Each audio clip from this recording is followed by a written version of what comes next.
बातें या नाही.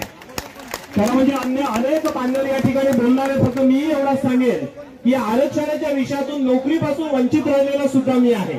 आणि मी या पूर्ण महाराष्ट्रातल्या कुणबी समाजाला, विशेषतः रत्नागिरी जिल्ह्यातल्या कुणबी बांधवांना एवढ्यासाठी तुम्हाला धन्यवाद देईन की हा जो विषय आहे, हा विषय आहे ओबीसी आरक्षणाचा, ओबीसीच्या 18 पगड जातींचा. पण याच्यामध्ये प्राधान्याने आपण पुढाकार घेतला तो या ओबीसी मधल्या कुणबी समाजाच्या नेत्याने, म्हणून आपल्यासाठी आपल्याला सगळ्यांनी जोरदार टाळ्या वाजवल्या पाहिजे. अनेक राजकीय पक्ष सत्तेत आले की सत्तेतून गेले, प्रत्येक जणाने आपल्यासाठी जी गणितं बांधली.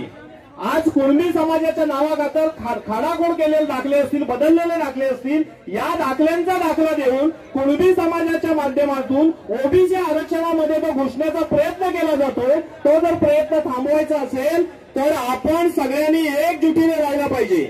ही एकजूट फक्त या मैदानावरच्या आजच्या उपोषणापुरती, मर्यादेपुरती किंवा एल्गार मोर्चापुरती न राहता आपण गावागावात गेल्यावर, आपल्या ग्रामपंचायतीत असेल, आपल्या गावात असेल, आपल्या वाडीत असेल, ओबीसी काय आहे हा विषय सगळ्यांनी समजावून सांगितला पाहिजे. आणि आताच तर यापुढे सुद्धा ओबीसीच्या आरक्षणासाठी आणि आपल्या सर्वांगीण विकासासाठी आपण कुणबी समाजाने जो पुढाकार घेतलेला आहे, त्यांच्या पुढाकारात ओबीसी मधल्या सर्व 18 पगड जातींनी एकत्र